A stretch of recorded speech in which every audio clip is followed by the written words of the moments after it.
இந்த கேஸ்டிசம்ங்கிற சப்ஜெக்டை நம்ம பார்க்குறோம். லாஸ்ட் கிளாஸில் நம்ம என்ன பார்த்தோம் அப்படின்னா, எப்படி இந்த ஃப்ராட்டர்னிட்டி, அதாவது சகோதரத்துவம் இம்பாசிபிள் ஹிந்துவிசமுக்கு கீழே அப்படின்னு நம்ம பார்த்தோம். ஒருவர் சகோதரர்களாக பார்க்கவே முடியாத ஒரு சூழ்நிலை இருக்குது. ஒருத்தங்களுடைய சந்தோஷத்தில் சந்தோஷப்பட முடியாது. ஒரு தாழ்ந்த ஜாதிக்காரங்க முன்னேறி போகிறாங்கன்னா உயர் ஜாதினால் சகிக்க முடியாது. நம்மளுடைய நாட்டில் இருக்கிற சூழ்நிலை அப்படி தான் இருக்குது.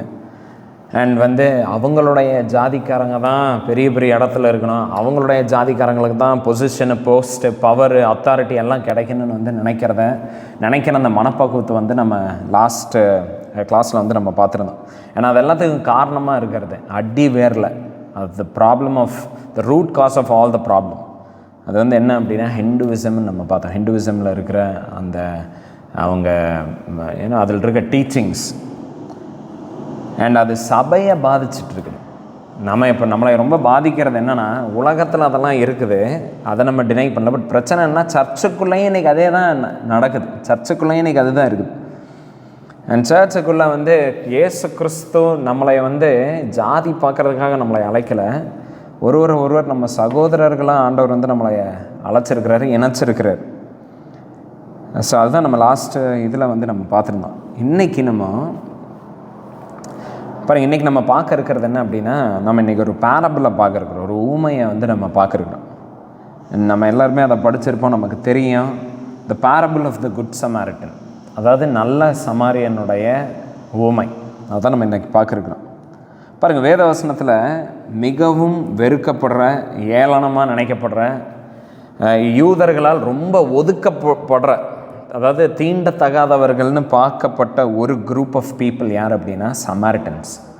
சமாரியர்களை பாருங்கள், யூதர்களுக்கு என்றைக்குமே அவங்க ரொம்ப ஒரு உயர்ந்த ஒரு குரூப் ஆஃப் பீப்புள், நாங்கள் ஒரு மேன்மையான இனம், ஆபிரகாமின் பிள்ளைகள், தேவனால் தெரிந்து கொள்ளப்பட்டவங்க அப்படிங்கிற பெருமை யூதர்களுக்கு எப்போவுமே வந்துச்சு. அதனால் அவங்க யாரைனாலும் அவங்க பெருசாக அவங்கள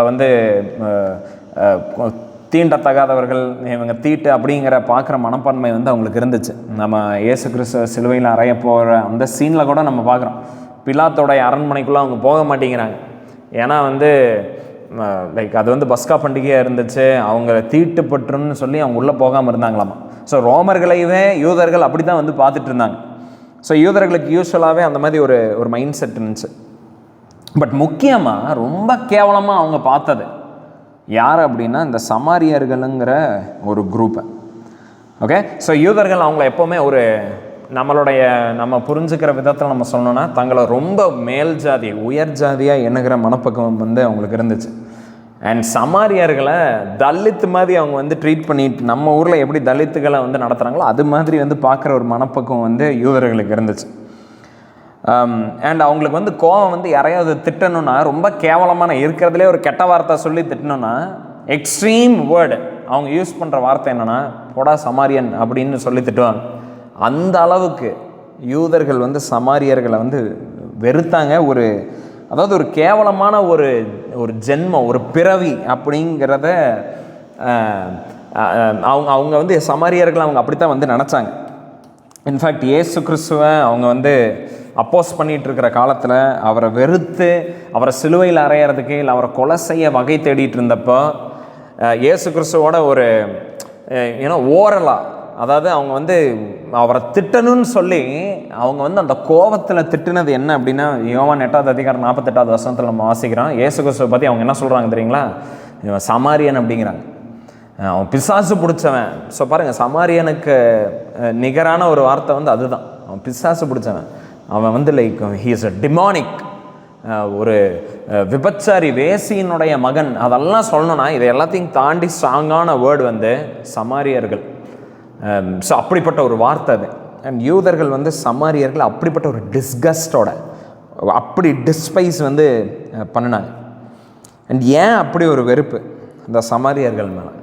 ஹூ வேர் தீஸ் பீப்புள்? யார் இந்த ஜனங்க? பாருங்கள், நம்ம ஜஸ்ட்டு ஒரு சின்ன வரலாறை வந்து நம்ம பார்க்கணும். ஓல்ட் டெஸ்டமெண்ட்டில் என்ன ஆச்சுன்னு நம்ம புரிஞ்சுக்கிட்டா தான் நமக்கு சமாரியர்கள் யாருங்கிற அண்டர்ஸ்டாண்டிங் ப்ராப்பராக வரும். ஸோ சாலமன் வந்து இறந்துடுறாரு, தாவீது இருக்கிறாரு ராஜாவா, அதுக்கப்புறம் சாலமன் இருக்கிறாரு. அண்ட் சாலமனுடைய காலத்துக்கு அப்புறம் என்டையர் இஸ்ரேல், ஒரு நாடாக இருந்த இஸ்ரேல், யுனைடெட் இஸ்ரேல் வந்து ரெண்டாக வந்து உடைக்கப்படுது, 2 ராஜ்யமாக அது உடைக்கப்படுது. And northern kingdom and southern kingdom, அதாவது வட ராஜ்யம் தெற்கு ராஜ்யம்னு 2 ராஜ்யமாக உடையுது. இந்த வட ராஜ்யம் இருக்குது பார்த்தீங்களா, அது 10 கோத்திரத்தால் ஆன ஒரு ராஜ்யம். அண்ட் அந்த ராஜ்யம் வந்து தேவனுக்கு விரோதமாக நிறைய விக்கிர ஆராதனை அது இது நிறையா பண்ணுறாங்க. கீழே இருக்கிற 2 கோத்திரமும் அதுதான் பண்ணாங்க. பட் மேலே இருக்கிற 10 ரொம்ப பயங்கர ஓவராக போயிட்டாங்க. அண்ட் ஆண்டவர் வந்து அவங்கள தண்டிக்கிறதுக்காக என்ன பண்ணுறாருன்னா, 722 இயேசு கிறிஸ்து பிறக்கிறதுக்கு முன்னாடி 722 ஆண்டு ஆண்டவர் என்ன பண்ணுறாருன்னா, இந்த ஜனங்களை தண்டிக்கிறதுக்காக அசிரிய நாட்டு ராஜாவை வந்து அவங்க மேலே வந்து படையெடுக்க விடுறாரு. ஸோ அசிரியா நாட்டு ராஜா வந்து இந்த 10 கோத்திரத்தையும் வந்து அடக்கி கம்ப்ளீட்டாக இன்வைட் பண்ணி அவங்கள கான்குவர் பண்ணி அதில் இருக்கிற அநேக யூதர்களை நாடு கடத்தப்படுறாங்க. அநேக யூதர்கள் அடிமைத்தனத்துக்கு வந்து அவங்கள எடுத்துகிட்டு போயிடுறாரு இந்த அசிரியா ராஜா. அப்போ எல்லாம் எடுத்துகிட்டு போனதுக்கப்புறம் இந்த நார்தன் கிங்டமில் கொஞ்சம் யூதர்கள் வந்து இருந்தாங்க, நேட்டிவ் இஸ்ரேலைட்ஸ் வந்து அங்கே இருந்தாங்க. அப்புறம் வந்து அந்த நேட்டிவ் இஸ்ரேலைட்ஸ் அங்கேயே இருக்கிறாங்களா, இந்த அசிரியா ராஜா என்ன பண்ணார்னா, இவங்களை எல்லாத்தையும் நாடு கடத்திட்டு போனது இல்லாமல் மறுபடியும் இந்த இடத்த ரீலொகேட் பண்ணுங்கிறதுக்காக, ஆஸ் இன் ரீபாப்புலேட் பண்ணுங்கிறதுக்காக, மறுபடியும் இங்கே ஜனத்தொகையை அதிகப்படுத்தணுங்கிறதுக்காக அவருடைய நாட்டு ஜனங்களை இங்கே கொண்டு வந்து விடுறாரு. ஸோ அசிரியர்களை வந்து இந்த இடத்துல வந்து விட்டுறாரு. அண்ட் இந்த புதுசாக வந்தாங்க பார்த்தீங்களா, அசிரியல் இருந்த ஒரு கூட்ட ஜனம், அவங்களுடைய வழிபாட்டு முறை, அவங்களுடைய கலாச்சாரம், அதை எல்லாத்தையும் எடுத்துகிட்டு நேராக நார்தன் கிங்டம்குள்ளே வராங்க. அவங்களும் மிச்சம் மீதி இருந்தாங்க பார்த்தீங்களா யூதர்கள், இவங்க 2 பேரும் வந்து கலப்பு திருமணம் வந்து அவங்களுக்குள்ள நடக்குது. அண்ட் அவங்களுக்கு வந்து பிறந்த குழந்தைகள் இருக்கிறாங்க பார்த்தீங்களா, அவங்க தான் வந்து சமாரியர்கள். ஓகேவா? ஸோ இதுதான் வந்து ஹிஸ்ட்ரி. அண்ட் யூதர்கள் வந்து இந்த மாதிரி பிறப்பில் பிறந்த ஜனங்களை எப்படி பார்த்தாங்கன்னா, ரொம்ப தீட்டு. அவங்க வந்து இருக்கிறதுலே ஒரு ரொம்ப டிஸ்கஸ்டிங்கான பிறவி, ரொம்ப ஒரு அசிங்கமான அருவருப்பான பிறவியாக வந்து அவங்கள வந்து பார்த்தாங்க. ஏன்னா அவங்க வந்து அவங்களுடைய மதத்தை வந்து விட்டுட்டு, யூதர்களுடைய கலாச்சாரத்தை வழிபாட்டு முறையெல்லாம் விட்டுட்டு, அசிரியர்களுடைய அதாவது புறஜாதிகளுடைய விக்கிர ஆராதனை பின்னாடி போய் அவங்களுக்குள்ள கலப்பு திருமணம் பண்ணி அவங்க என்னென்னமோ அதை பண்ணி வச்சுட்டாங்க. அதனால் எப்படி வந்து நம்ம ஹிந்துவிசமில் கூட நம்ம பார்த்தோம், ஒரு பிராமணர் வந்து சூத்ர பெண்ணை வந்து கல்யாணம் பண்ணி அதுக்கு பிறக்கிற குழந்தை எப்படி பார்ப்பாங்க பிராமணர், அது மாதிரி யூதர்கள் வந்து ரொம்ப கேவலமாக அந்த சமாரியர்களை வந்து பார்த்தாங்க. ஓகே, ஸோ இதுதான் வந்து ஹிஸ்ட்ரி, இதுதான் வந்து வரலாறு, சமாரியர்களுக்கான வரலாறு. அண்ட் இயேசு கிறிஸ்துவனுடைய காலத்தில் இந்த வெறுப்புணர்வு வந்து எந்த நிலைமையில் இருந்துச்சுன்னா, யூதர்கள் வந்து சமாரியர்களுடைய ஊர் வழியாக கூட போக மாட்டாங்க. அது வழியாக போகிறதுனா கூட போக மாட்டாங்க, அவ்வளோ ஈஸியாக போக மாட்டாங்க. அப்படியே போனால் கூட இவங்க தனி செருப்பு வந்து அதுக்கு வச்சுருப்பாங்க, அந்த ஊர் வழியாக நடந்தால் போடுறதுக்கு ஒரு செருப்பு. அப்புறம் அந்த ஊரை தாண்டிட்டா அந்த செருப்பு கழட்டி வச்சுட்டு இன்னொரு புது செருப்பு மாட்டிட்டு போயிடுவாங்க. அந்த அளவுக்கு ஐயோ சமாரியனா அப்படிங்கிற ஒரு ஃபீல் வந்து அவங்களுக்கு இருந்துச்சு. ஏன்னா அதுக்கப்புறம் வந்து யூதர்கள் வந்து எந்த விதத்துலையும் சமாரியர்களோட அசோசியேஷனில் வந்து வரமாட்டாங்க. அவங்க சாப்பிட்ற சாப்பாடை தட்டில் சாப்பிட மாட்டாங்க, அவங்கக்கிட்ட தண்ணி வாங்கி குடிக்க மாட்டாங்க. அவங்களுக்கும் இவங்களுக்கும் எந்த உறவையும் யூதர்கள் விரும்பாத ஒரு நிலை இருந்துச்சு. அதனால தான் இயேசு கிறிஸ்து யோவான் 4வது அதிகாரம் 9வது வசனத்தில் அந்த சமாரிய பெண்கிட்ட எனக்கு கொஞ்சம் தண்ணி தான்னு கேட்குறப்போ அந்த சமாரிய ஸ்திரீ வந்து ஷாக் ஆகுறாங்க. அவங்க என்ன சொல்கிறாங்க, நீங்கள் யூதன்னு நீங்கள் எங்கிட்ட போய் தண்ணி கேட்குறீங்க அப்படின்னு சொல்லி அவங்க வந்து ஷாக் ஆகுறாங்க. ஏன்னா இயேசு கிறிஸ்துவோடைய காலத்தில் அப்படிப்பட்ட ஒரு 2 பேர்த்துக்குள்ளேயும் ஒரு வெறுப்புணர்வு வந்து இருந்துச்சு.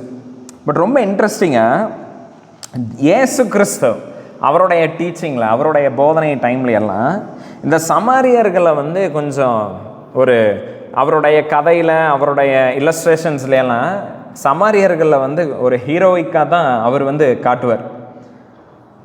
அண்ட் அதனுடைய ஒரு உதாரணம் தான் லூக்கா 10வது அதிகாரத்தில் இன்றைக்கி நம்ம பார்க்க இருக்கிற ஒரு உவமை.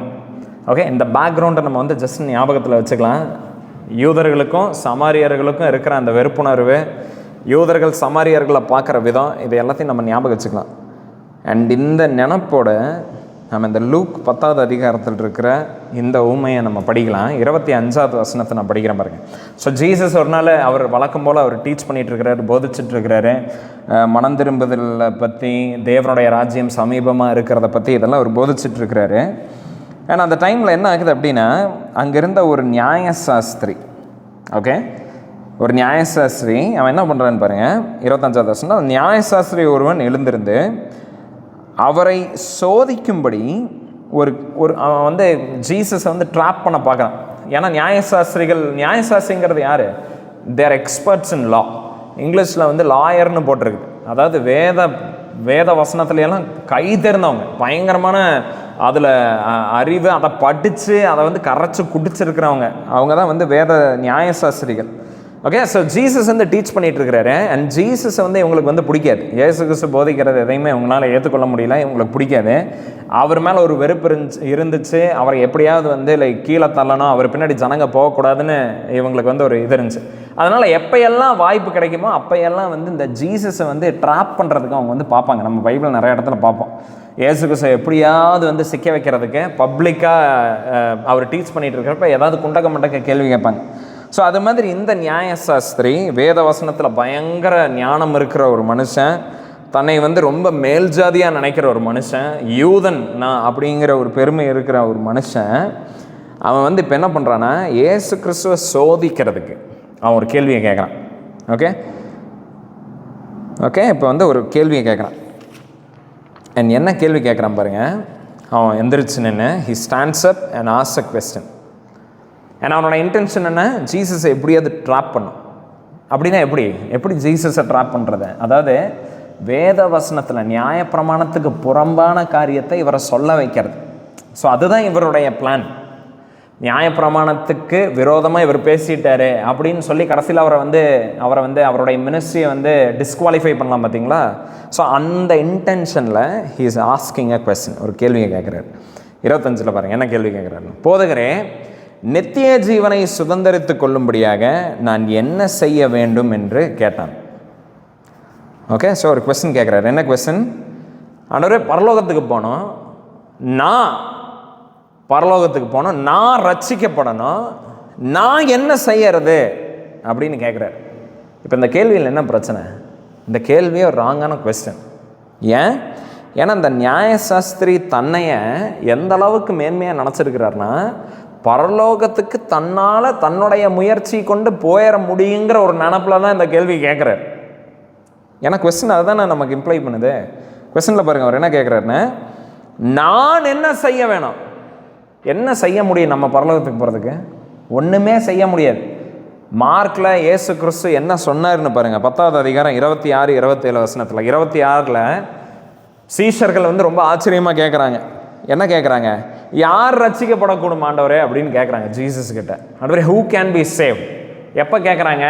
பணக்காரன் வந்து பரலோக ராஜ்யத்துக்குள்ளே போகிறது எவ்வளோ கடினமாக இருக்குதுங்கிறத இயேசு கிறிஸ்து சொல்லி தந்த உடனே யூதர்கள் வந்து அவருடைய சீஷர்கள் என்ன கேட்குறாங்க தெரியுமா? ஆண்டவரே, அப்போ யார் தான் போக முடியும்? Who can be save? யார் ரட்சிக்கப்பட முடியும்? ஸோ இவன் கேட்குற அதே கேள்வி தான் இவங்க கேட்குறாங்க. ஆனால் இவன் கேட்குறப்ப என்ன இருக்குது? ஒரு கான்ஃபிடென்ஸ், ஒரு மேட்டுமை. அடுத்து நான் என்ன பண்ணணும், வேற என்ன பண்ணணும், எல்லாத்தையும் நான் பண்ணிட்டேன், இப்போ என்ன எக்ஸ்ட்ரா என்ன பண்ணணும் அப்படிங்கிற மாதிரி இவன் கேட்குறான். பட் இங்கே சீஷர்கள் எப்படி கேட்குறாங்க? ஆண்டவரே, யார் தான் ஆண்டவரே போக முடியும்? நீங்கள் சொல்கிறத பார்த்தா யாருனாலையும் போக முடியாதாட்டு இருக்கேன், யார் போக முடியும் அப்படின்னு சொல்லி ஆச்சரியமாக கேட்குறாங்களா? மார்க் 10வது அதிகாரம் 27வது வசனத்தில் ஜீசஸோடைய ரெஸ்பான்ஸ் பாருங்கள். அவருடைய ரிப்ளை, அவர் என்ன சொல்கிறாருன்னா, மனுஷரால் இது என்ன ஆகாது, கூடாது. பரலோக ராஜ்யத்துக்குள்ளே போகிறது எந்த மனுஷனாலையும் முடியாத காரியம். உங்களுடைய பலத்தை கொண்டு, என்னுடைய பலத்தை கொண்டு நம்ம இதை பண்ணிட்டோம் அதை பண்ணிட்டோன்னு சொல்லி என்ன பண்ண முடியாது, பரலோக ராஜ்யத்துக்குள்ளே போக முடியாது. அண்ட் ஜீசஸ் வந்து சொல்கிறாரு, தேவனால் கூடாது ஒன்றுமில்லை. ஓகே, அது தேவனால் தான் அது கூடும். ஸோ பாருங்கள், மனுஷரால் இது முடியாது. பரலோக ராஜ்யத்துக்கு யாராவது போக முடியுமா? நம்மளுடைய ஓன் பலத்தில் நம்ம ஸ்ட்ரைவ் பண்ணி போக முடியுமா? போக முடியாது. அப்போ எப்படி போக முடியும்? தேவனால் தான் அது கூடும். தேவன் தான் ஜனங்களை வந்து பரலோகத்துக்கு வந்து கூட்டிகிட்டு போகிறார். ஓகே, வேறு மனுஷனுடைய யுக்தியில் அவனுடைய ஞானத்தில் அது பண்ண முடியாது. பட் இந்த ஒரு தாழ்மை, இந்த ஒரு அண்டர்ஸ்டாண்டிங் லூக்கில் நம்ம பார்க்குற இந்த வேத சாஸ்திரின்னு தன்னை அழைச்சி கொள்கிற நபர்கிட்ட கிடையாது. ஸோ அவனுடைய கொஸ்டினே தப்பாக இருக்குது. அவர் வந்து என்ன கேட்குறாரு, ஆண்டவரே நான் என்ன செய்யணும், how can I, what should I do அப்படின்னு வந்து கேட்குறாரு. நான் என்ன பண்ணுறதுன்னு கேட்குறாரு. ஓகே, ஸோ இப்போ இயேசு கிறிஸ்துடைய ரெஸ்பான்ஸ் பாருங்கள். இயேசு கிறிஸ்து அவன் எதிர்பார்த்த மாதிரி வேத நியாய பிரமாணத்துக்கு விரோதமாகவோ அதுக்கு முரணாவோ அவர் எதையுமே சொல்லலை. மாறாக ஜீசஸ் என்ன சொல்கிறாருன்னா, மறுபடியும் நியாய பிரமாணத்துக்கு நேரம் அவனை காட்டுறாரு, நியாய பிரமாணத்துக்கு தான் பாயிண்ட் பண்ணுறாரு. ஸோ அவர் என்ன சொல்கிறாரு, 26வது வசனம், நியாய பிரமாணத்தில் என்ன எழுதியிருக்குதுன்னு கேட்குறாரு. ஓகே, வேத சாஸ்திரி என்கிட்ட ஒரு கொஸ்டின் கேட்குறேன். இப்போ நான் உங்கள்கிட்டயே கேட்குறேன், என்ன எழுதியிருக்கு, வசனம் என்ன சொல்லுது? How to you read it, நீ வாசிக்கிறது என்ன அப்படின்னு வந்து கேட்குறாரு. ஸோ அந்த எக்ஸ்பர்ட் வந்து ரெஸ்பாண்ட் பண்ணுறார். பயங்கரமான வேத அறிவிலிருந்து அவர் வந்து ரெஸ்பாண்ட் பண்ணுறாரு பாருங்கள், இம்மீடியட்டாக. ஸோ என்ன இப்போ நியாயப்பிரமாணம் என்ன சொல்லுதுன்னு உடனே இம்மீடியட்டாக டியூட்ரானமி 6:5 லேவியர் ஆகமம் 19வது அதிகாரம் 18 2 வசனத்தை அவர் வந்து டக்குன்னு சொல்கிறார். என்னது, உன் தேவனாகிய கர்த்தரிடத்தில் உன் முழு இருதயத்தோடும் உன் முழு ஆத்மாவோடும் உன் முழு பலத்தோடும் உன் முழு சிந்தையோடும் அன்பு கூர்ந்து. ஸோ இது ஃபஸ்ட்டு. ரெண்டாவது என்ன, அன்பு கூர்ந்து உன்னிடத்தில் அன்பு கூறுவது போல பிறனிடத்திலும் அன்பு கூறுவாயாக என்று எழுதியிருக்கிறது என்றான். பாருங்க, அவன் உண்மையாலுமே எக்ஸ்பர்ட் இன் லா தான், உண்மையாலுமே அவன் நியாய சாஸ்திரி தான், வேத சாஸ்திரி தான். டக்குன்னு அவனுடைய ஆன்சர் அப்படியே வேத அறிவு, அவனுக்கு இருக்கிற வேத அறிவிலிருந்து கரெக்டான ஆன்சர் வந்து சொல்கிறான். அண்ட் ஜீசஸ் என்ன பண்ணுறாரு, அப்ரிஷியேட் பண்ணுறாரு. இயேசு கிறிஸ்து வந்து நல்லா சொன்ன அப்படிங்கிறாரு. 28 பாருங்கள், அவர் அவனை நோக்கி நிதானமாய் உத்தரவு சொன்னாய், அப்படியே செய், நீ சொன்னது கரெக்டு, ஆனால் அது மாதிரியே நடந்து கொள் அப்படிங்கிறார். அப்பொழுது பிழைப்பாய் என்றார்.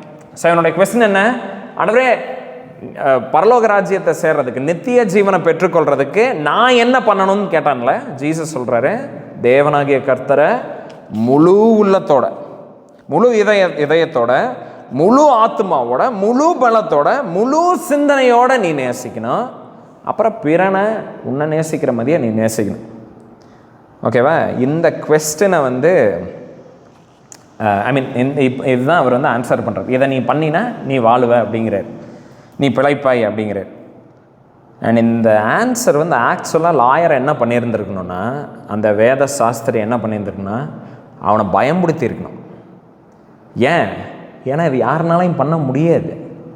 முழு மனதோட, முழு ஆத்மாவோட, முழு பலத்தோட, முழு சிந்தனையோட எல்லா டைமும் நம்மளால் கடவுளை வந்து நம்ம மகிமைப்படுத்த முடியுமா? அவரை வந்து நம்ம நேசிக்க முடியுதா? முடியல. நம்மளால் ஒரு நிமிஷம் கூட அதை பண்ண முடியாது. பட் இந்த வேத பாரகன் வந்து இவ்வளோ நாள் வந்து அவனால் அது முடியல அப்படிங்கிறத உணராமல் இருக்கிறான். அவன் என்ன சொல்கிறான்னா, இப்போ பாருங்கள், ஜீசஸ் இதை சொன்ன உடனே ஐயோ ஆண்டவரே இது என்னால் பண்ண முடியல அப்படின்னு சொல்லாமல், அதை அவன் உணர்ந்து கொள்ளாமல், அவனுடைய பாவ சுபாவத்தை, அவனுடைய பாவ நிலைமையை அவன் பார்க்காம அவன் என்ன பண்ணுறான்னு தெரியுமா? இப்போ அடுத்த ஒரு பாயிண்ட் அவன் ப்ரூவ் பண்ணுறதுக்கு அங்கே நிற்கிறான். 29வது வசனத்தில் பாருங்கள், அவன் தன்னை நீதிமான் என்று காண்பிக்க மனதாய் இயேசுவை நோக்கி. இப்போ அவன் என்ன பண்ணுறான் தெரியுமா? இவன் அப்செட் ஆகிட்டான். என்னடா ஜீசஸ் இதை போய் என்னை பண்ண சொல்கிறாரு, நான் தான் அதெல்லாம் பண்ணிட்டு வந்து நிற்கிறேனே, இவர் என்னடானா நீ அதை போய் பண்ணு பிழைப்பாய் அப்படிங்கிறாரு அப்படின்னு சொல்லி அப்செட் ஆகி அவன் என்ன பண்ணுறான், இங்கே பாருங்க, எல்லாத்துக்கு முன்னாடி என்னை அசிங்கப்படுத்தாதீங்க, நான் இதெல்லாம் பண்ணிட்டேன், இதை நிரூபிக்கிற ஒரு நிலைமையில் வந்து அவன் அங்கே வந்து நின்றுட்டுருக்கிறான். ஐயா நான் இதெல்லாமே கை கொண்டிருக்கிறேன். ஸோ இப்போ வந்து அவன் எப்படி ஒரு தெனாவட்டான ஒரு ஆட்டிடியூடில் அவன் என்ன கேட்குறான்னா, இங்கே பாருங்கள் இயேசு, நான் ஆண்டவர் அப்படி நேசிருக்கிறேன், பிறனையும் அப்படி நேசிருக்கிறேன், எந்த பிறனை நான் நேசிக்கலை, நீங்கள் யாரை நான் நேசிக்கணுங்கிறீங்க அப்படின்னு சொல்லி அவன் வந்து அடுத்த கேள்வி கேட்குறான். 29 பாருங்கள், அவன் தன்னை நீதிமான் என்று காண்பிக்க மனதாய் இயேசுவை நோக்கி எனக்கு பிறன் யார் என்று கேட்டான். நான் யாரை இப்போ நேசிக்காமல் இருக்கிறேன் அப்படின்னு வந்து அவன் வந்து இப்போ கொஸ்டினை வந்து கேட்குறான். ஓகே, ஸோ அவன் வந்து இங்கே ப்ரூவ் பண்ண பார்க்குறான். இங்கே பாருங்க, நான் எல்லாத்தையும் கை கொண்டிருக்கிறேன், நான் ஒரு பெர்ஃபெக்ட் நீதிமானாக இருந்திருக்கிறேன். ஏன்னா அவனுடைய மனசில் என்ன தெரியுமா இருந்துச்சு, இயேசு யாரை காட்டினாலும் இவன் அவரை நேசிச்சிருப்பான் அப்படிங்கிற ஒரு ஒரு ஒரு ஒரு மேட்டுமையில் அவன் வந்து அங்கே நின்றுட்டுருக்கிறான். ஏன்னா இவனுடைய மைண்டில் அயலானுங்கிறது இன்னொரு யூதன் தான், இவனை மாதிரியே இருக்கிற இன்னொரு யூதன். அவனைத்தானே ஜீசஸ் எப்படின்னாலும் சொல்ல போகிறாரு, நான் அவங்க எல்லாத்தையும் நேசிருக்கிறேனாச்சே அப்படின்னு சொல்லி அங்கே வந்து ரொம்ப பெருமையாக நின்றுட்டுருக்கிறார். பட் பாருங்கள், ஜீசஸ் வந்து இங்கே அவனுக்கு ஒரு ஊமையை வந்து சொல்கிறார். ஏன்னா அந்த ஊமை என்னவாமா, ஒரு மனுஷன் வந்து ட்ராவல் பண்ணுறான், ஜெருசலேமிலிருந்து ஜெரிகோவுக்கு வந்து அவன் ட்ராவல் பண்ணுறான். ஆனால் அவனுடைய வழியில் என்ன ஆகுது, சில திருடர்கள் வந்து இந்த வழி அந்த வழியாக பயணம் பண்ணிகிட்டு இருந்தார்ல, அவர் வந்து திருடி, அவர்கிட்ட இருந்த எல்லா பொருளையும் திருடி, அவருடைய துணியெல்லாம் உருவி அவர் நிர்வாணமாக்கி, அவர் அங்கே அடித்து ஏதோ உயிர் ஊசலாடுற நிலமையில் அங்கே அடிச்சுட்டு போட்டுட்டு போயிடுறாங்க. இப்போ அந்த ரூட்டில் யார் வரா, ஆசாரியன் வந்து வரார். ஸோ இந்த கேள்வி கேட்டவனுடைய மனசில், அவனுடைய மனசில் தான் நிகராக நினச்சால் யார் யார், ஆசாரியன், லேவி, அவங்கெல்லாம் தான்.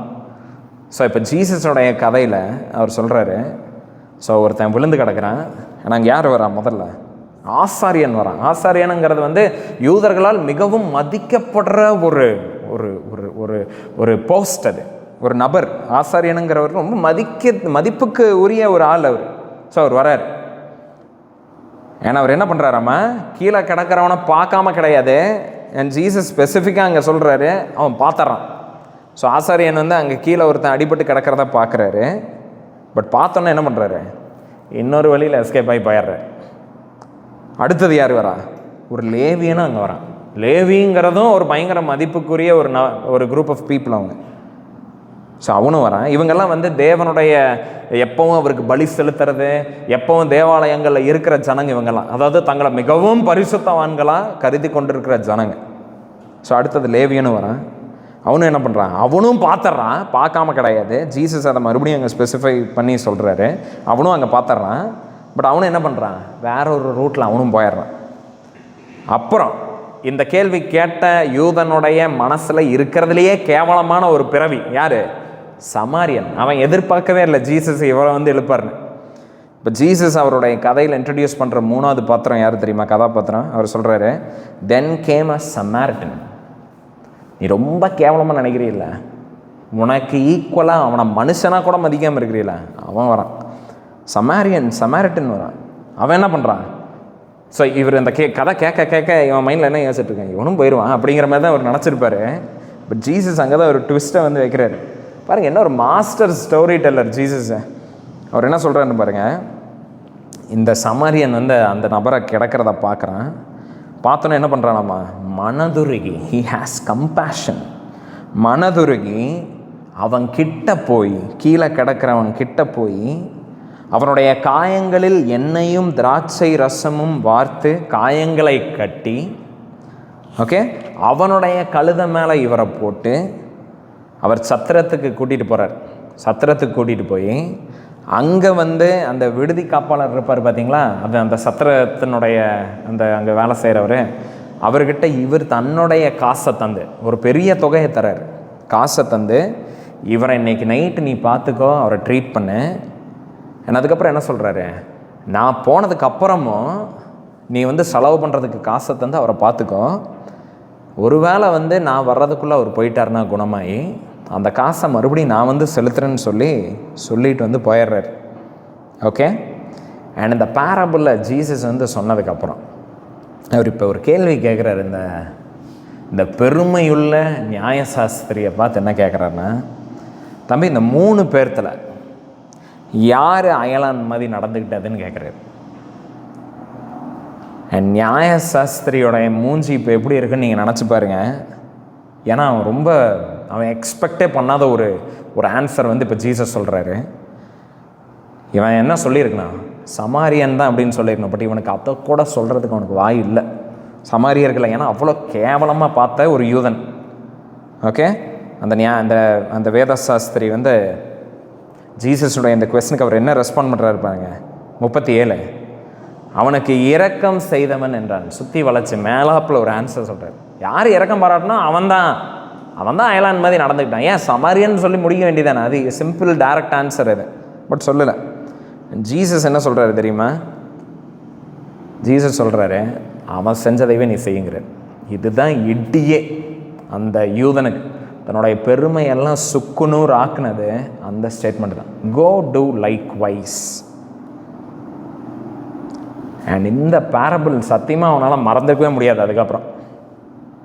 ஸோ இந்த பேரபிளுடைய பாயிண்ட் பாருங்கள். இன்றைக்கி நிறைய பேர் நம்ம என்ன பண்ணுறோன்னா, இந்த ஊமையை எடுத்து ஏழைகளுக்கு உதவுறதை பற்றி, சேரிட்டி நல்ல காரியங்கள் செய்கிறத பற்றி, அதுக்கப்புறம் அதாவது யாராவது குறை ஏதாவது இருக்குதுன்னா அந்த குறையை நிறைவாக்குறதுக்கு இதுக்கெல்லாம் நம்ம பயன்படுத்திகிட்டு இருக்கிறோம். பட் ஆக்சுவலாக இந்த பேரபிளுடைய பாயிண்ட் அது கிடையாது. இந்த பேரபிளுடைய மெயின் பாயிண்ட் என்னது? அவனுடைய கேள்வி என்ன? என்னுடைய அயலான் யாருங்கிறது தானே அவனுடைய கேள்வி. அதுக்கு தானே ஜீசஸ் இதை எக்ஸ்பிளைன் பண்ணுறாரு. அண்ட் ஜீசஸ் ஃபைனலாக என்ன சொல்லி முடிக்கிறார் அப்படின்னா, பிறனை நேசிக்கிறதுனா இதுதாங்கிறார். உன்னுடைய அயலான் யாருன்னு தானே கேட்குறேன். இதுதான் அயலான். உன்னோட எதிரிகளை நேசிக்கிறது, உன்னை போலவே பிறனை நேசிக்கிற பற்றியா நீ? இதுதான் ஒரு அயலான, அதாவது அயலான் யாருன்னா நீ இப்படி நேசிக்கிறது தான். நீ எப்படி யாரை நேசிக்கிறியோ, ஸோ அதாவது நீ உன்னை ட்ரீட் பண்ணுற மாதிரியே இன்னொருத்தனை ட்ரீட் பண்ணுற பார்த்தியா, அதுதான் நீ அயலான நேசிக்கிறது. ஸோ பாருங்கள், ஒரு யூதனுக்கு ஒரு சமாரியன் ஒரு அயலான். அதை தான் ஜீசஸ் சொல்கிறார். உன்னுடைய எதிரி கூட உன்னுடைய அயலான் தான். யூதர்கள் மட்டும் கிடையாது. ஏன்னா இவங்களுடைய மைண்டில் அவங்க மட்டும்தான் அயலான் அப்படின்னு நினச்சிட்டு இருந்தாங்க. ஜீசஸ் அப்படியே திருப்பிடுறார். திருப்பி எல்லா மனுஷனும் உன்னுடைய அயலான் தான். சிம்பிள். அதனால் எல்லா மனுஷனையும் நீ உன்னை நேசிக்கிறத மாதிரியே நீ அவங்கள நேசிக்கணும்.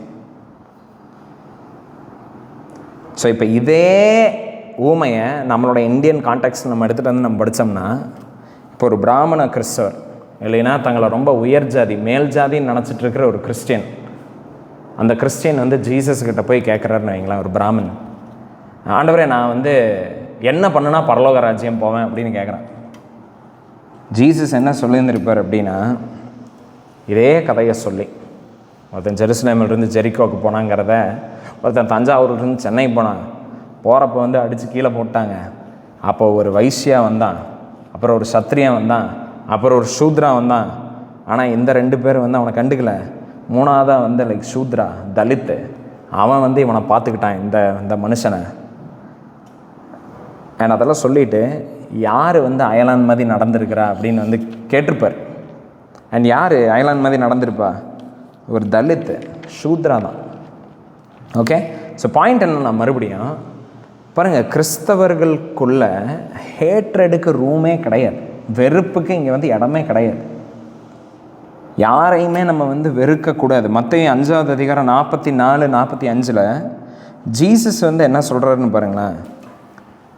மத்தேயு 5வது அதிகாரம் 44, 45 அவருடைய சீஷர்களுக்கு அவர் என்ன சொல்கிறாருன்னா, நான் உங்களுக்கு சொல்லுகிறேன், உங்கள் சத்துருக்களை சிநேகியுங்கள், உங்களை சபிக்கிறவர்களை ஆசீர்வதியுங்கள், உங்களை பகைக்கிறவர்களுக்கு நன்மை செய்யுங்கள், உங்களை நிந்திக்கிறவர்களை உங்களை துன்பப்படுத்துகிறவர்களுக்காகவும் ஜெபம் பண்ணுங்களுங்கிறார். பாருங்கள், ஒரு கிறிஸ்டியன் தங்களை நிந்திக்கிறவங்கள, துன்பப்படுத்துகிறவங்கள, தங்களை வெறுக்கிற ஜனங்களைவே, தங்களை சபிக்கிற ஜனங்களைவே நேசிக்கணும். அப்படின்னா சக கிறிஸ்தவர்களை எப்படி நேசிக்கணும்? சக கிறிஸ்தவர்களை நம்ம எப்படி அவங்கள நடத்தணும்? ஏன் லைக் இந்த ஜாதிங்கிற காரியம் சபைக்குள்ளே அவ்வளோ பொல்லாத ஒரு காரியமாக இருக்குதுன்னா, பாருங்கள், இந்த யூதன் மாதிரியே தான் நம்ம சமாரியர்களை உயர் ஜாதிக்காரன் கீழ் ஜாதி அப்படின்னு சொல்லி ஒதுக்கி அவனை தள்ளி அப்படின்லாம் போயிடுறோம் நம்ம. பட் ஜீசஸ் சொல்கிறாரு, யாரை நம்ம அப்படியெல்லாம் நினச்சி ஒதுக்கிட்டு இருக்கிறோமோ, இயேசு கிறிஸ்துவை ஏற்றுக்கொண்ட உடனே அவங்களாம் நமக்கு யார் ஆயிடுறாங்க? அயலான் ஆயிடுறாங்க. அதனால் அவங்களையெல்லாம் எப்படி நேசிக்கணும்? நம்மளையே நேசிக்கிற மாதிரி அவங்கள நேசிக்கணும். கிறிஸ்தவன் ஆனதுக்கப்புறம் ஜாதி, அதுக்கப்புறம் அவன் கலரு, படிப்பு, அந்தஸ்து, இதெல்லாம் நம்ம பார்த்துட்டு இருக்கக்கூடாது.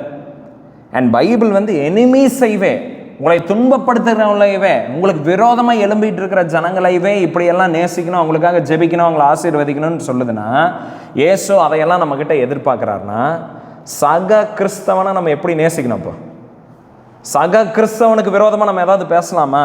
அவனை சபிக்கலாமா? அவனை நம்ம பகைக்கலாமா? அவனை நம்ம நிந்திக்கலாமா? அவனை நம்ம துன்பப்படுத்தலாமா? அவனுக்காக நம்ம ஜெபம் பண்ணாமல் இருக்கலாமா? கூடாது, கூடவே கூடாது. தேவன் ஒரு எனிமிவைவே நம்மளை அப்படி நேசிக்க சொல்றார். உங்களுடைய விரோதிகளை நேசிக்க சொல்றார். How can we not love a fellow Christian? How can we discriminate a fellow Christian? எப்படி ஒரு கிறிஸ்தவன் அப்புறம் நம்ம ஜாதியின் அடிப்படையில் நம்ம ஒதுக்கிறது, எப்படி நம்ம அவனை பார்த்து தலித்துவேன், இவன் அந்த ஜாதி, நான் இந்த ஜாதி அப்படின்னு எப்படி நம்ம பேச முடியும்? ஏன்னா அவனை லைக் அந்த மேட்சஸ் எல்லாம் பார்க்குறப்போ எங்களுக்கு கிறிஸ்டியன் ஆனால் எங்களுக்கு இந்த ஜாதி வேணும்னு நம்ம எப்படி கேட்குறது? ஜாதி வச்சு எப்படி அவனை நம்ம அவனை நிராகரிக்கிறது? We shouldn't do. பாருங்கள், இயேசு கிறிஸ்து அவருடைய சீஷர்களுக்கு என்ன கட்டளை இடுறாருன்னு பாருங்கள். ஒரு புது கட்டளையை தராராம். யோவான் 13:34 இது அவருடைய டிசைபிள்ஸுக்கு மட்டும் ஒரு ப்ரைவேட்டாக சொல்கிறார். மேல் வீட்டறையில் இயேசு கிறிஸ்து அரெஸ்ட் பண்ணி அவர் க்ரூசிஃபிக்ஷன், அவர் சிலுவையில் அறையப்படுறதுக்கு முன்னாடி நைட் ராத்திரியில் அன்னைக்கு அரெஸ்ட் பண்ணப்படுற அன்னைக்கு அந்த நைட்டில் ஜீசஸ் என்ன சொல்லிகிட்டு இருக்கிறாருன்னு பாருங்கள். அவருடைய சீஷர்கிட்ட, நீங்கள் ஒருவரில் ஒருவர் அன்பாக இருங்கள். இதுதான் பிதா தேவனுடைய சித்தம் கிறிஸ்தவர்களுடைய வாழ்க்கையில். That you love one another. நீங்கள் ஒருவரில் ஒருவர் அன்பாக இருங்கள், நான் உங்களில் அன்பாக இருந்தது போல. மறுபடியும் ஸ்டாண்டர்ட் என்ன? நீங்கள் ஒருவர் நேசிங்க, உங்களுக்கு என்ன முடியுமோ அப்படி நேசிங்க, உங்களுக்கு எது கம்ஃபர்டபுளாக இருக்குன்னா அந்த மாதிரி நேசிங்கன்னு கிடையாது. நான் உங்களை நேசித்த மாதிரி நீங்கள் நேசிக்கணுமாம். ஸோ ஒரு உயர் ஜாதி கிறிஸ்தவன் ஒரு கீழ் ஜாதி கிறிஸ்தவனை எப்படி நேசிக்கணும் தெரியுங்களா? இல்லை ஒரு கீழ் ஜாதி கிறிஸ்தவன் ஒரு மேல் ஜாதி கிறிஸ்தவன் எப்படி நேசிக்கணும்னா, கிறிஸ்து எப்படி அவனை நேசிச்சாரோ அப்படி நேசிக்கணுமாம். ஸோ உயர் ஜாதி கிறிஸ்தவன் கீழ் ஜாதி கிறிஸ்தவனை பார்க்குறப்ப எப்படி நேசிக்கணும்? ஏசு கிறிஸ்து அவனை எப்படி நேசார் அப்படி நேசிக்கணும். ஏசு கிறிஸ்து எப்படி நேசார்? தன்னையவே வெறுமையாக்கி அடிமையின் ரூபம் எடுத்து பூமிக்கு சேவை வராமல் சேவை செய்ய வந்தாருன்னு நம்ம பார்க்குறோம். பாதத்தை கழுவி நேசார், தன்னை வெறுமையாக்கினாருன்னு நம்ம பார்க்குறோம். அது மாதிரி நேசிக்கணும் அந்த உயர் ஜாதி கிறிஸ்தவன் கீழ் ஜாதி கிறிஸ்தவங்க. அண்ட் கீழ் ஜாதி கிறிஸ்தவன் அதே மாதிரி உயர் ஜாதி கிறிஸ்தவனை நேசிக்கணும். ஸோ பாருங்கள், ஜான் 13:34 நான் தொடர்ந்து வாசிக்கிறேன். நீங்கள் ஒருவரில் ஒருவர் அன்பாக இருங்கள், நான் உங்களில் அன்பாக இருந்தது போல நீங்களும் ஒருவரில் ஒருவர் அன்பாக இருங்கள் என்கிற பிரதான கட்டளையை உங்களுக்கு கொடுக்கிறேன். இதுதான் ஃபர்ஸ்ட் நியூ கமாண்ட்மெண்ட், புதிய கட்டளை, பிரதானமான கட்டளை இதுதான். ஸோ நம்ம நிறைய கிறிஸ்டியன்ஸ் ஆண்டவருடைய சித்தம் என்னுடைய வாழ்க்கையில் என்னென்னலாம் நம்ம கேட்டுட்டு இருக்கணும்ல. ரொம்ப simple. Love another Christian, live for other Christians. சக கிறிஸ்தவர்களுக்காக வாழுங்க, சக கிறிஸ்தவர்களை நேசிங்க. இதுதான் தேவனுடைய சித்தம் உங்களுடைய லைஃப்பில். பெரிய பெரிய வீடு கட்டுறது, கார் வாங்குறது, BMW வாங்குறது, ஐஃபோன் வாங்குறது, இது அவருடைய சித்தம் கிடையாது. நீங்கள் ஆரோக்கியமாக 100 வருஷம் வாழ்கிறது கிடையாது. God's will for you is that you love other Christians. And யாக்கோபு 2:8 சொல்லுது, இது ராஜரீக பிரமாணமாம். எது? ஒருவரை ஒருவர் நேசிக்கிறது. ராயல் லா அப்படின்றது. ஸோ பாருங்க, கிறிஸ்தவர்களை நம்ம எப்படி கண்டுகொள்ளலாம்? கிறிஸ்தவர்களை எதன் அடிப்படையில் நம்ம கண்டுகொள்ள முடியும்? எதன் அடிப்படையில் தெரியுமா? யோவான் 13 அதே அதிகாரம் ஜஸ்ட் நெக்ஸ்ட் வசனத்தை பாருங்களேன். நீங்கள் ஒருவரில் ஒருவர் அன்புள்ளவர்களாய் இருந்தால் அதனால் நீங்கள் என்னுடைய சீஷர் என்று எல்லாம் அறிந்து கொள்வார்கள் என்றார். ஸோ பாருங்க, ஜீசஸ் என்ன கமெண்ட் தராரு? என்ன நியூ புது கட்டளை என்ன தராரு? ஒருவர் நீங்கள் நேசிங்க. அண்ட் யாரெல்லாம் இதை கை கொள்கிறாங்களோ அவங்க தான் யார்? இயேசு கிறிஸ்துவனுடைய உண்மையான சீஷர்களாம். இதை வச்சு தான் தெரிஞ்சுக்கொள்ள முடியும். எக்ஸ்டர்னல் ரிலிஜியாசிட்டியில் இல்லை. நல்லா கிட்டார் வாசிக்கிறீங்களா, நல்லா கீபோர்டு வாசிக்கிறீங்களா, எவ்வளோ மணி நேரம் ஜெபிக்கிறீங்க, எத்தனை வசனம் நீங்கள் மனப்பாடமாக சொல்கிறீங்க, எவ்வளோ லட்சக்கணக்கில் நீங்கள் காணிக்க தரீங்க, எவ்வளோ ஆஃபனாக லைக் நீங்கள் சர்ச்சில் நேர்முழங்காலில் நின்று ஜெபிக்கிறீங்க, இதில் கிடையாது. ஒருத்தன் கிறிஸ்டியனா இல்லையான்னு எதை வச்சு கண்டுபிடிக்க முடியும்? சக கிறிஸ்தவர்கள் அவன் நேசிக்கிறானா இல்லையா, இதில் தான் இருக்குது. If a person who calls himself a Christian does not love a Christian, fellow Christian, we can never know that whether he is a Christian or not. We cannot know if he is a Christian or not. நம்மளால் தெரிஞ்சுக்கொள்ள முடியாது. என் மரம் தன் கனியினால் அறியப்படும். இதுதான் கனி. எது? ஒரு கிறிஸ்தவன் வந்து இன்னொரு கிறிஸ்தவனை நேசிக்கிறது. இதுதான் கனி. ஓகே. ஸோ இந்த ஜாதிங்கிறது எப்படிப்பட்ட அன்பை குலைக்கிற ஒரு காரியமாக இருக்குது. ஜாதி பார்க்குறவங்க கிறிஸ்தவர்களை நேசிக்காதவங்களாக இருக்கிறாங்க. சக கிறிஸ்தவர்களை அவங்க அக்செப்ட் பண்ணாதவங்களாக இருக்கிறாங்க. இயேசு கிறிஸ்து பரிசுத்தமுள்ள ஒரே பேரான தேவனுடைய ஒரே குமாரன் நம்ம பார்க்குறோம். வானத்திலிருந்து பூமிக்கு வந்து நம்மளை வந்து அரவணைச்சார். அவர் இப்படித்தான் நம்மளை நேசிச்சார். அண்ட் பைபிளில் நம்ம இப்போ பார்த்தோம்ல, யோவான் 13வது அதிகாரத்தில் நம்ம என்ன வாசிக்கிறோம்? இப்படி நான் உங்களில் அன்பு கூர்ந்தது போல நீங்கள் ஒருவரில் அன்பு கூறுங்கன்னு இருக்குல்ல. இயேசு கிறிஸ்து இப்படி ஏற்றுக்கிட்டார் நம்மளை, பாவிகளாகிய நம்மளை. அண்ட் நம்ம இயேசு கிறிஸ்து மாதிரி நேசிக்கணும். பட் நம்ம வந்து இந்த ஜாதினா எங்களுக்கு வேணாம், இந்த ஜாதி எங்களுக்கு ஒத்து வராது, நாங்கள் இந்த ஜாதி, நாங்கள் இப்படி தான், நாங்கள் எங்கள் வம்ச வரலாறு இப்படின்லாம் நம்ம பேசிகிட்டு இருந்தோம்னா பிதாவினுடைய அன்பு உங்களுக்குள்ள கிடையாது. You are not a Christian. Okay. So பாருங்க, அண்ட் இப்படி நம்ம ஒருவர் நேசிக்கிறப்போ என்ன ஆகுது தெரியுங்களா? ஜான் 17 எடுங்களேன். யோவான் 17வது அதிகாரம் 21 பாருங்க. கிறிஸ்தவர்கள் ஒருவர் நேசிக்கிறப்போ என்ன ஆகுதுன்னு பாருங்க. அவர்கள் எல்லாரும் ஒன்றாக இருக்கவும். ஸோ ஜீசஸ் இங்கே ப்ரே பண்ணுறாரு. இயேசு கிறிஸ்து இங்கே அவருடைய சீஷர்களுக்காக பிதாவினிடத்தில் ஜெபிக்கிறாரு. ஆனால் அவர் என்ன வேண்டிக் கொள்கிறாருன்னு பாருங்கள். அவர்கள் எல்லோரும் ஒன்றாக இருக்கவும், பிதாவே நீர் என்னை அனுப்பினதை உலகம் விசுவாசிக்கிறதற்காக நீர் என்னிலேயும் நான் உம்மிலேயும் இருக்கிறது போல அவர்கள் எல்லாரும் நம்மில் ஒன்றாக இருக்க வேண்டிக் கொள்கிறேன் அப்படிங்கிறார். இப்போ பாருங்கள், இங்கே என்ன மேஜிக் தெரியுமா? கிறிஸ்டியன்ஸ் அன்பு வந்து ஒன்றா, எந்த விதமான ஜாதி வேறுபாடு, எந்த விதமான ஒரு பார்ஷியாலிட்டி இல்லாமல், நமக்குள்ளே எந்த டிஸ்யூனிட்டி இல்லாமல், நமக்குள்ளே எந்த ஃப்ராக்ஷன்ஸ் டிவிஷன்ஸ் இல்லாமல் நம்ம ஒன்றா இருக்கிறப்ப என்ன ஆகுதுன்னா, இந்த 17வது அதிகாரம் 21வது வசனம் சொல்லுது, உலகம் விசுவாசிக்கிறதாமா. நீர் என்னை அனுப்பினதை உலகம் விசுவாசிக்குது. இயேசுவை உலகம் விசுவாசிக்குது. பாருங்கள், அப்போ மிஷன்ஸ் இன்றைக்கி நிறைய பேர் பண்ணுறாங்க. போய் ட்ராக் தராங்க, பைபிள் டிஸ்ட்ரிபியூட் பண்ணுறாங்க, பெரிய பெரிய ஃபங்க்ஷன்ஸ் நடத்துகிறாங்க, கான்சர்ட் நடத்துகிறாங்க, இதெல்லாம் நடத்துகிறாங்க. இருந்தாலும் ஏன் nobody is interested in Christianity? யாருமே வந்து nobody fines Christianity very attractive. யாரும் வந்து இயேசு கிறிஸ்துவை ஏற்றுக்கொள்கிறதில்ல. எல்லாரும் கிறிஸ்துவை வந்து ரிஜெக்ட் பண்ணுறாங்க. ஏன்னா நம்மளுடைய வாழ்க்கையில் ஒரு மாற்றம் கிடையாது. ஏன்னா கிறிஸ்டியன்ஸும் ஜாதி தான் பார்த்துட்டு இருக்கிறாங்க. கிறிஸ்டியன்ஸும் ஒருவர் அப்படி தான் நடத்திட்டு இருக்கிறாங்க.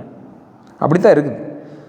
பட் பாருங்கள், கிறிஸ்தவர்கள் ஒருவர் அந்த மாதிரியான எந்த ஜாதி, படிப்பு, அழகு, அந்தஸ்து, அறிவு, பேக்ரவுண்டு இதெல்லாம் பார்க்காம கிறிஸ்தவர்கள் ஒருவர் நேசித்தாங்கன்னா, இந்த தேவன் உண்மையுள்ளவர், இயேசு கிறிஸ்து மெய்யாலுமே தேவனுடைய குமாரன்னு உலகத்தில் பார்க்குறவங்க விசுவாசிப்பாங்களாம்.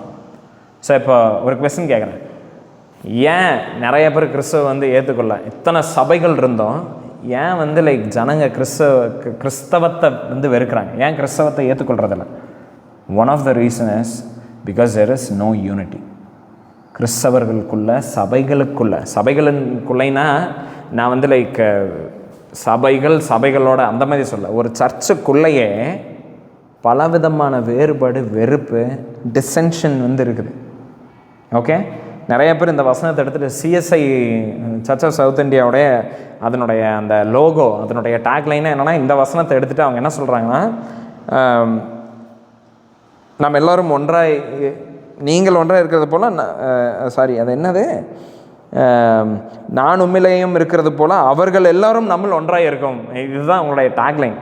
ஸோ அவங்க என்ன சொல்கிறாங்கன்னா, நிறைய பேர்த்துடைய அண்டர்ஸ்டாண்டிங் என்னென்னா, ஆங்கிலிக்கன் சர்ச்சு, மெத்தடிஸ்ட்டு, பாப்டிஸ்ட்டு, லுத்ரனு நம்ம எல்லாம் ஒன்றா இருக்கணும். இதெல்லாம் இந்த வசனம் சொல்கிறது.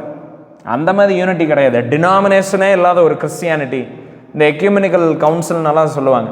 கேத்தலிக்ஸு, ப்ரொட்டஸ்டன்ஸு, அதுக்கப்புறம் வந்து வேறு டினாமினேஷன்ஸ் எல்லாம் நம்ம ஒன்றா சேர்ந்து, டினாமினேஷன்னே ஒன்று இருக்கக்கூடாது. இந்த வசனம் அதை சொல்லலை. இந்த வசனம் எதை சொல்லுதுன்னா பாருங்கள், கிறிஸ்தவர்களுக்குள்ளே வந்து நம்ம வந்து we can disagree செகண்டரி இஷ்யூஸில், அதாவது நித்திய எதிர்காலத்தை, நம்மளுடைய நித்திய எதிர்காலத்தை பாதிக்காத காரியங்களில் நம்ம வந்து வேறுபடலாம். we can disagree. ப்ரைமரி இஷ்யூஸில் நம்ம அக்ரி பண்ணணும், செகண்டரி இஷ்யூஸில் நம்ம டிஸ்அக்ரி பண்ணலாம். அண்ட் இந்த செகண்டரி இஷ்யூஸில் எல்லாம் டிஸ்அக்ரி பண்ணுறதுனால வர்றது தான் இந்த டினாமினேஷன்ஸு. ஓகே, ஸோ இந்த டிஸ்அக்ரிமெண்ட் ஓகே. பிரச்சனை எப்போ வருதுன்னா when we start hating one another, ஒருவர் நம்ம வெறுக்க ஆரம்பிக்கிறோம் பார்த்தீங்களா, அப்போ தான் பிரச்சனை வருது. Baptist, Presbyterian, Methodist, Lutheran, Anglican, Brethren இவங்க எல்லாமே கிறிஸ்துவுக்குள்ள நம்மளுடைய சகோதரர்கள் தான். எப்போ வரைக்கும் வேத வசனத்தில் முழுசாக அவங்க விசுவாசிக்கிறாங்களோ, எப்போ வரைக்கும் இயேசு கிறிஸ்து தான் ஒரே தேவனுடைய குமாரன் அப்படிங்கிறத விசுவாசிக்கிறாங்களோ, எப்போ வரைக்கும் ரட்சிப்பு வந்து இந்த கிறிஸ்துவ விசுவாசத்தினால, வேத வசனத்தின் அடிப்படையில் இருந்த அந்த வசனங்கள், அந்த வார்த்தைகளை கேட்டு விசுவாசத்தை கொண்டு மட்டும்தான் ரட்சிக்கப்பட முடியுங்கிறத எப்போ வரைக்கும் அவங்கெல்லாம் விசுவாசிக்கிறாங்களோ அப்போ வரைக்கும் இவங்கெல்லாம் கிறிஸ்தவர்கள் தான், இவங்கெல்லாம் வந்து நம்மளுடைய சகோதரர்கள் தான். ஓகே, ஸோ டினாமினேஷன்ஸே இருக்கக்கூடாதுன்னு சொல்ல வரல இந்த வசனம். இந்த வசனம் என்ன சொல்லுதுன்னா, கிறிஸ்டியன்ஸை நம்ம ஒருவர் நேசிக்கணும். டிஸ்அக்ரீமெண்ட் வேற, but when we start hating one another, ஜாதியின் அடிப்படையிலையோ, மறுபடியும் படிப்பு, அழகு, அந்தஸ்து இதன் அடிப்படையில் நம்ம வெறுக்க ஆரம்பிக்கிறப்போ, நம்ம ஒதுக்க ஆரம்பிக்கிறப்போ, நம்ம தள்ள ஆரம்பிக்கிறப்போ, நம்ம வந்து எப்படி இந்த சமாரிட்டன் நாங்கள் லைக் அங்கே ஒருத்தங்க கிடக்கிற அடிபட்டு அப்படியே இன்னொரு ரூட் எடுத்து போனாங்க பார்த்தீங்களா, அந்த மாதிரி இருக்கிறப்போ அப்போ தான் பிரச்சனை. ஓகே, ஸோ ஜீசஸ் வந்து நம்மக்கிட்ட என்ன விரும்புகிறாரு, அவருடைய ப்ரேயர் என்ன, அவருடைய விருப்பம், அவருடைய வாஞ்சை என்னென்னா that Christians love one another. And ஜாதிங்கிறது ஏன் பிரச்சனையாக இருக்குதுன்னா, ஏன்னா அது இதுக்கு வந்து தடையை வந்து ஏற்படுத்துது. இது வந்து ஒரு ஹிந்துவிசமுடைய ஒரு ஃப்ரூட்டுன்னு ஆல்ரெடி வந்து சொல்லியிருந்தேன். இதை நம்ம வச்சுக்கிட்டு இதை நம்ம அக்காமடேட் பண்ணிவிட்டு ஒருவர் அப்படி நேசிக்க வாய்ப்பே கிடையாது. Practically impossible. ஓகே, ஸோ பாருங்கள், லைக் ஒருவர் நேசிக்கிறத வச்சு தான் கிறிஸ்டியனாக இல்லையானே நம்ம வந்து கண்டுபிடிக்க முடியும். ஸோ அந்த குட் சமாரிட்டனுடைய அந்த ஊமை இருக்குது பார்த்தீங்களா, அதனுடைய பாயிண்ட் என்னென்னா இதுதான், தட்